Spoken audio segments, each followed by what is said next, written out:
Good morning and welcome to the NCAA Division I Women's Basketball Championship Practice Day Press Conference featuring Elite Eight Team Louisville. Please use the raise hand function to indicate you would like a question. When you are called on, please unmute yourself and state your name and affiliation. We are now joined by head coach Jeff Walz. And our first question will come from Jody. Jody, please state your name and affiliation. Hey, Jeff, it's Jody Demling with CardinalAuthority.com. You mentioned last night about just how difficult it is to get to the Sweet 16. When you get to the Elite Eight, can you kind of put this journey and what this year even means more to get to this point because of all the extra added things that you guys have had to go through?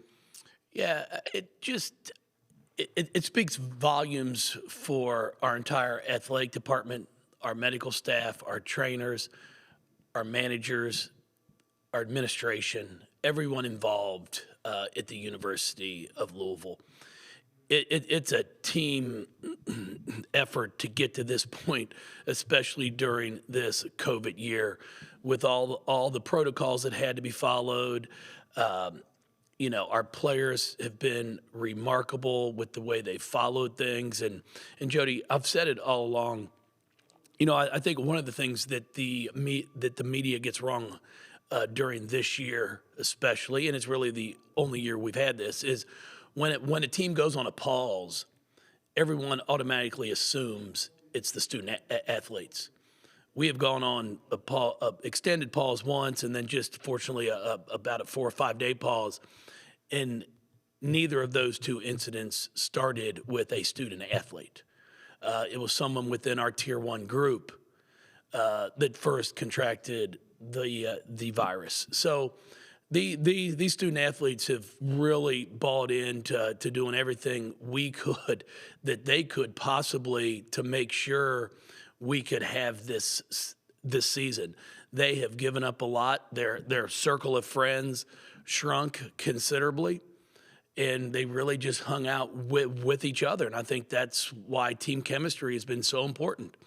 You had to have an entire team, an entire group that was really here for the same cause. And that's what's taken place. And to be able to get to this Elite Eight game speaks volumes for all of them. Next question is from Tim. Tim, please unmute yourself and state your name and affiliation.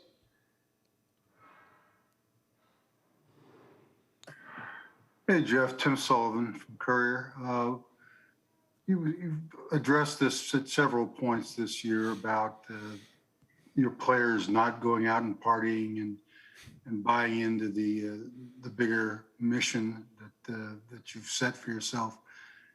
How has that manifest itself day to day? I mean, do you see a level of commitment maybe that shows that they see a big prize at the end? Yeah, Tim, that's exactly right. I mean, it's a group that, when we came into this, our goal was to get to the end. I mean, our ultimate goal is to play for a national championship. And when you have those goals, then it's a lot easier to follow protocols, to realize, hey, you know what, I could go out, but I know I'm best if I don't. And the entire team bought into it, had the same ideas that we could get to this point. And here we are. We're playing for a chance to get to the Final Four. And I've said it since my first year here. Once you get to the Sweet 16, everybody's really good. Every team's good. It takes some luck. It takes a break here or there, and you've just got to take advantage of those opportunities when they present themselves. So we know tomorrow night's going to be a great basketball game against a very, very talented team that's very well coached. Next question is from Nancy. Nancy, please unmute yourself and state your name and affiliation.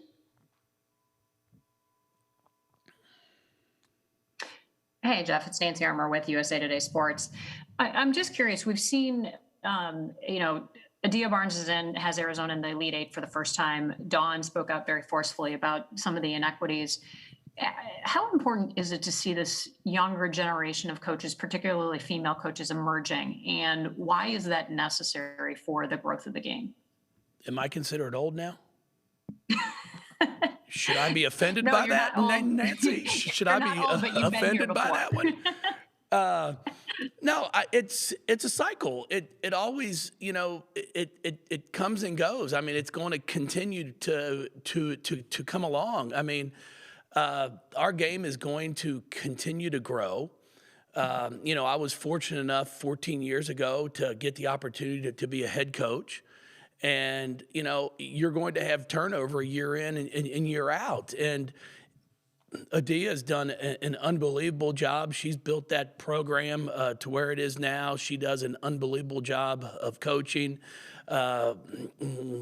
Michelle Clark-Hurd, who's a dear friend of mine, it's Cincinnati's doing a great job. You've got a lot of very talented coaches, male and female, that are absolutely in it for the right reasons, and that's our student athletes, and to try to help them, get to the top of their field. And right now, for a lot of them, they love the game of basketball.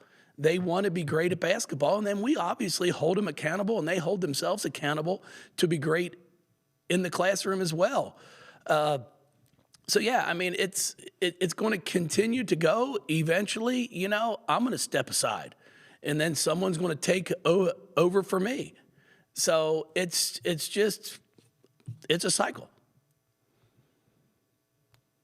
Next question is from Shannon. Shannon, please unmute yourself and state your name and affiliation.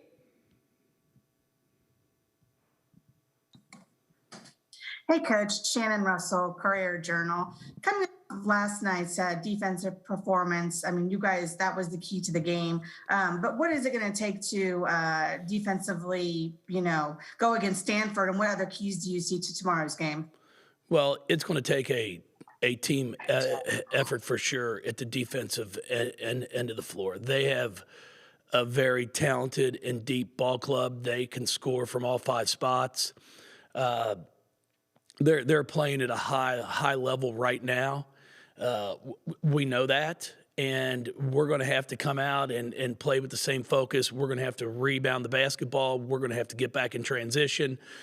They score the ball very quickly when the opportunity presents itself. So yeah, I mean, we're going to have to play the best game that we've played all year, and I've got confidence in them. I mean, it's a great group that I know is going to come out and compete and fight. Nobody really thought we had a chance in last night's ball game. As I was told, we were a 2-point underdog, and figured out a way to win even before the injuries happened.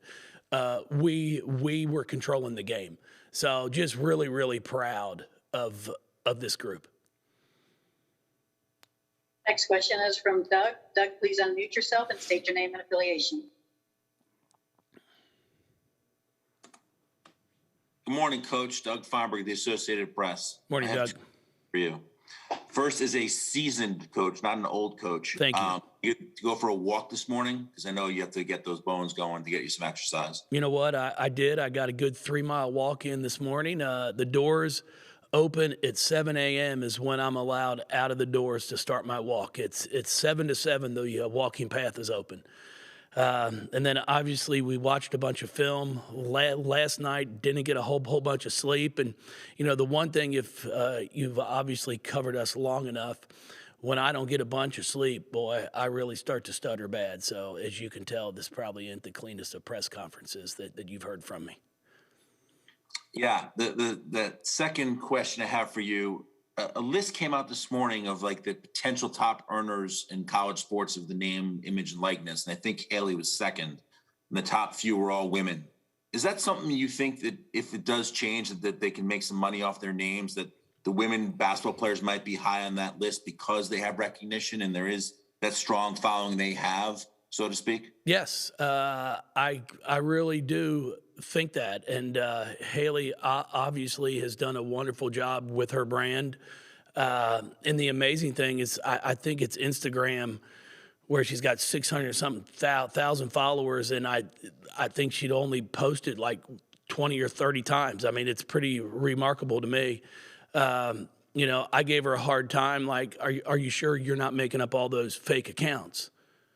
And I told her, I said, ask them to follow me so then I can improve my followers as well. But she has done, you know, these kids live on it. I mean, so social media is what they do. I mean, I do not have TikTok. I'm not even sure even how all that stuff works, and not going to do it. You know, Twitter and Facebook and Instagram are about as far as I go, and I'm not even good at those. But these student athletes, it's how they communicate back and forth, Doug, and it's really impressive. Next question is from Steve. Steve, please unmute yourself and state your name and affiliation.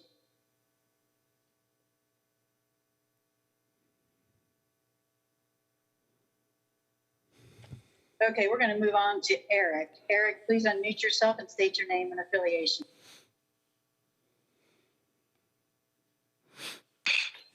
Eric Crawford, WDRB. Jeff, it's been kind of a building process. You know, last few years, you've become, you know, one of those names that everybody knows is going to be up there in the top 5 or 6 in the country and is going to be in the hunt. And you were even #1 this season. But now you're going to a game in this second straight, as you said, where you're probably viewed as an underdog. That's a role that's almost more comfortable for you guys. It was that way for so long, and it seems like it's something that you're always, you know, going to be battling against sometimes. Yeah, Eric, it's something we have embraced. I think part of it is we might not be the sexy school. You know, we might not be the one that everybody's like, wow, look at that, look at this. But we compete. You know, we play hard, and that's one thing that I think our ball clubs have been known for the past 14 years. And a lot of people keep asking me, like, how in the world do you all keep doing it? And it's will, it's passion, it's fight. Players like Mikasa Robinson, I mean, she does things that I can't coach. I mean, I can't coach heart. I can't coach desire. I can't coach the willingness to throw your body all over the floor. And we find kids that will buy into that and then accept a role and then become really good at that role. You know, it's funny, Eric, because, you know, as we were coming into this tournament, all we kept hearing was, if Dana Evans doesn't start to play like she did earlier in the year, they aren't going to advance. We figured out a way to get through the first 2 games, and Dana played okay. You know, not great, but played okay. And then she played really well last night, and now I'm hearing, oh, you can't compete with Stanford because you're only a one-person team. Well, you can't have it both ways. You can't tell me we can't advance if she doesn't play well. Then we do advance, and now she plays well, and now you're going to say we're not going to advance because she did play well. So, I mean, I'm not the smartest. I never claimed to be, and that really confuses me. So I'm just trying to still educate myself on all of that thinking. But our kids are going to fight. We are going to compete, and that's exactly what we're going to do tomorrow night. Does it guarantee you that you're going to win? No. But I do know one thing. When we finish that ball game tomorrow night, we're going to finish it knowing we gave everything we had. All right, we're going to try and go back to Steve. Steve, state your name and affiliation, please. Yeah, Steve Croner from the San Francisco Chronicle. Coach, I'd like to ask you 2 questions about Kiana Smith. One, just how would you assess her first season on the court for you? And 2, have you asked her anything about Stanford, both from the technical standpoint and both from someone who went to Cal and might have certain sentiments about Stanford? No, you know what? I'll start with your second question. No, I have not asked Kiana any of those questions and won't. You know, I've we'll sit there today. We've gone through their film. We've watched them. I've got a ton of respect for them. It's not like I need Key to tell me they're good. I can figure that much out on my own. And then she's been remarkable. I really think what impressed me was she came in and didn't even want me to try to file an appeal to get her eligible for last season. She really wanted to use that year to grow as a player, work on her own individual game, and that's exactly what she did. And now, having completed our first year, and as we all know, it's been a strange year for all of us. I've been really pleased, really happy of watching her growth throughout this first year. She was one that really did not embrace a whole bunch of physicality to start off the year. And in last night's game, as it's progressed throughout this entire season, was one of the best defensive efforts that I'd seen her give all year. And she played as physical as she has since she's been here. So she's really adjusting to that, which I think is going to help her as she continues to move forward. But she's an absolute joy to coach, a great person, and comes from a great family. Next question is from Donnie. Donnie, please unmute yourself and state your name and affiliation.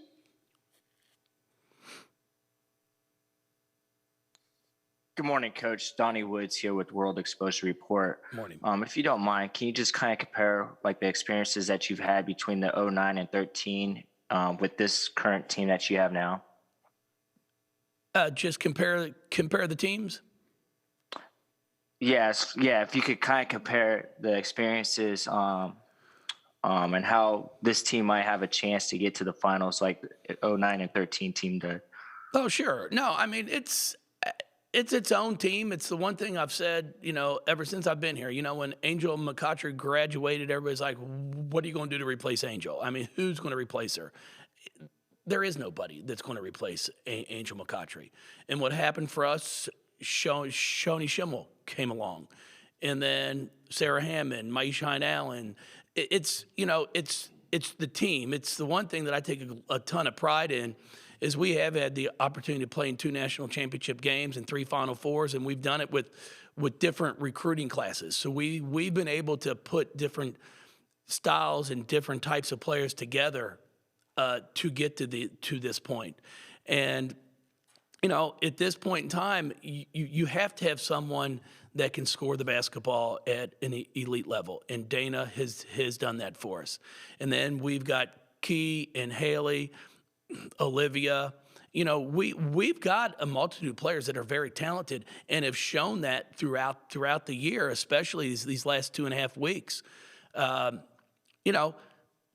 We are the type of a team that when someone gets hot, we're going to get them the ball, and that's just how we like to play. I mean, it's not really rocket science to me. When someone's making shots, throw them the ball to shoot more. Next question is from Faith. Faith, please unmute yourself and state your name and affiliation. Faith Woodard with Next Star Media Group. My question for you talk about the roles that some of your players have taken on this team. And I'm curious to know who your unsung hero is. I've asked this, question to a lot of the coaches, but maybe that person who doesn't score a lot, maybe that person who doesn't rebound a lot, but maybe, does a lot off of the court to ensure that your team is in the best position to win. Who is that player for you guys? Well, I think it's no question. It's Mikasa Robinson. I mean, I think everybody on our team would give you that same name. She guards 1 through 5 at 5'9", 5'10". She's not afraid to get in there and mix it up.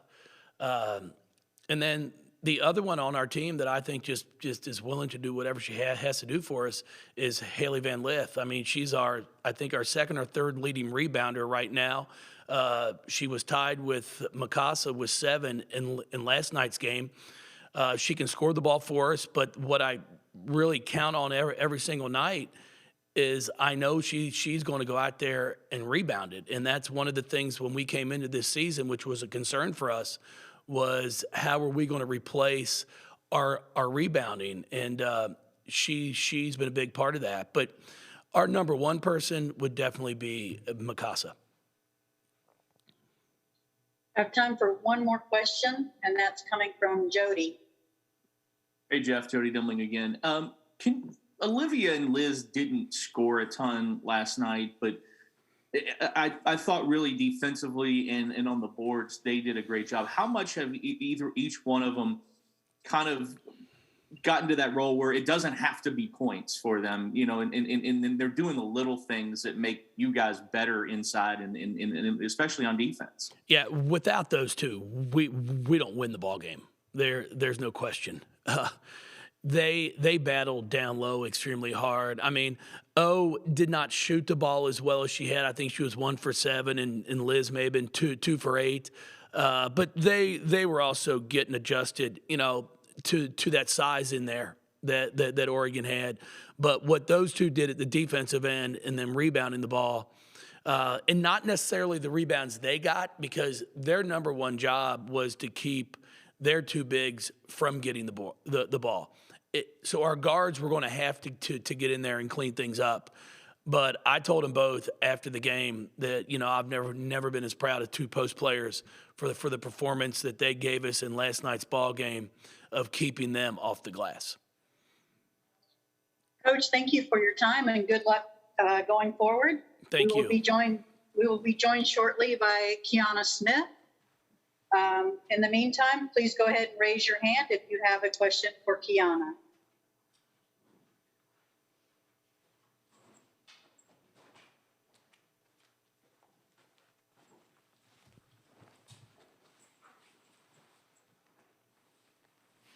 We are now joined by Kiana Smith, and the first question comes from Faith. Faith, please unmute yourself and state your name and affiliation. Hi, Kiana. Faith Woodard with Next Star Media Group. I'm going to ask you kind of like a more personal question, a more fun question to kick things off. I've been asking this question to a lot of the players. You know, as a player, everyone does things to get them in the mode to play, whether that's listening to music, taking a shower before you play, getting a nap in, eating a certain snack. What is it that you do before your games to make sure, you know, you are in the right mind space, and what is your pregame ritual to make sure that you're good to go? My pregame ritual is probably just listening to a lot of music and meditating. I take like about 5 minutes to just meditate with one of my trainers back home and visualize myself in the game, making winning plays. But yeah, just listening to music other than that and getting excited to play. Can I ask what music you listen to, like any artists that stick out to you? I listen to a lot of Drake and Gunna. Those are probably my top two. Next question is from Shannon. Shannon, please unmute yourself and state your name and affiliation.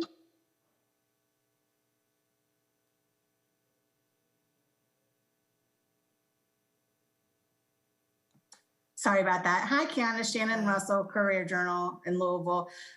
Do you think that your experience at Cal gives you any insight into playing Stanford, having played them before, or is it just a whole new slate because different time, different team, that kind of thing? Yeah, I had a lot of great battles against Stanford when I was at Cal, but obviously it's been 2 years since I was at Cal, and so this is a whole different team, a whole different ball game, a whole different scout. So I'm just taking this next game and approaching it like we would any other game in the tournament. Next question is from Steve. Steve, please unmute yourself and state your name and affiliation.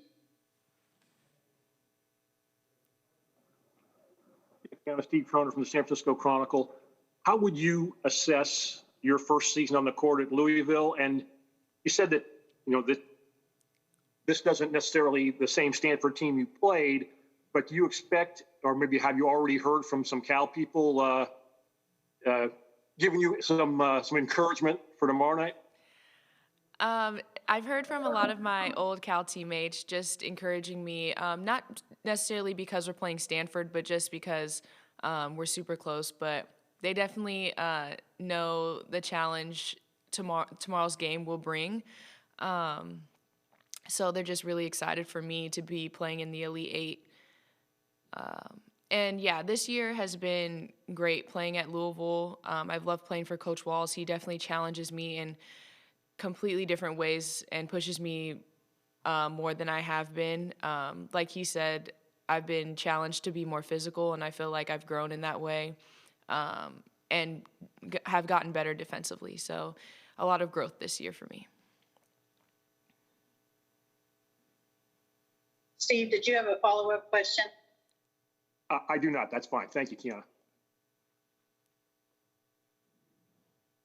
All right, next question is from Tim. Tim, please unmute yourself and state your name and affiliation.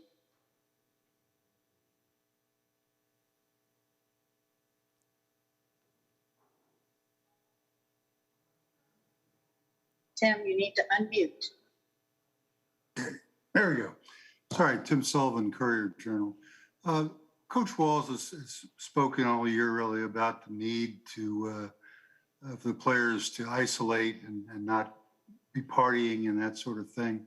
And as you've made this run, I'm sure that gets easier to block everything else out. But as the season has gone along, do you all get on each other's nerves because you're just the only people that you're exposed to? Obviously, throughout the year, like, we spend a lot of time with each other, but I think this group is really close. I don't think we've gotten on each other's nerves too much. I think in practice it gets really competitive, but that's what's good about our program. We push each other and compete and get each other better every day. But in terms of off the court, I think we really do love each other, and this is a pretty tight group, and I think that shows on the floor. Thank you. Do we have any more questions for Kiana? Next question is from Jody. Kiana, hey, it's Jody Dumling with CardinalAuthority.com. Can you put into words what Mikasa has meant or means to this team? And Jeff was talking about just the little things, and we saw last night the big rebound on the offensive, on the free throw and in the pass. But what she kind of means, and maybe go back to when you came in. She's not a very heralded type player. When you first came to Louisville, what did you kind of expect? And do you remember like thinking, wow, she's a lot better than what I thought she was? I think Mikasa's super talented. I think she brings so much energy to our team. Like, if we're in a slow start, she'll make a defensive play that just brings excitement to our team. And even off the court, Mikasa's just a great teammate, has brought me closer to God, and just does a lot of little things for us that really can't be matched really by anyone. So Mikasa has brought so much to this team, and we're so thankful to have her on our side. Next question is from Chantel. Chantel, please unmute yourself and state your name and affiliation. Hey, Chantel Jennings with The Athletic. I wanted to ask you about Haley Van Lith. She gets a lot of attention for her offensive game, but I think for me, one of the most impressive things is her rebounding. She's 5'7". She's the third leading rebounder on your guys' team. At one point, she was boxing out Sedona Prince yesterday and got the board. I'm just curious, when you guys are watching film, is that something that comes up a lot? And what is sort of your evaluation of her as a rebounder? Yeah, Haley's a really good rebounder. She's relentless. She was boxing out Sedona Prince yesterday, and that's been a focus for us this whole season. Is obviously we're undersized. We don't have the biggest team, so we need to rebound as a team. We call it gang rebounding. So that's been an emphasis for us, and Haley's just been executing it well. Next question is from Andrew. Andrew, please unmute yourself and state your name and affiliation. Hey, Kiana, it's Andrew Chernoff with WLKY here in Louisville. Obviously, Dana had a great game last night, bouncing back. I mean, how big is that for your team going forward, that she has that confidence back up? And have you noticed that confidence in the last, 12 hours or so from her? Yeah, Dana had a great game. and we're definitely going to need that moving forward. And her confidence is having her playing confident is definitely a bonus for us. And obviously against Stanford tomorrow, we're going to need everyone 1 through 12 to show up as their best selves. So having Dana playing well is great for us. And we have time for one final question, and that comes from Eric. Eric, please unmute yourself and state your name and affiliation. Eric Crawford from WDRB in Louisville. Kiana, Coach Walz said he thought you played maybe your most physical game, particularly defensively, last night, and said that was a big lift for this team. How tough is it to kind of psych yourself up to play that way? It's some people, that's their style naturally. For you, does that come easily, or is it something that it takes a lot of effort to kind of get yourself into that mold? I don't think it came easily to make this a habit to play physical every single game, but obviously we're in March. This is the NCAA tournament, so I'm going to play however Coach Walz and our team needs me to play to win a game. And if that is being more physical, then I'm going to show up as a more physical player. So whatever the team needs is what I'm going to bring. Kiana, thank you for your time today, and good luck going forward. Thank you. To the media, thank you for participating today. A recording of this press conference will be available on ncaa.veritone.com. Thank you and have a good day.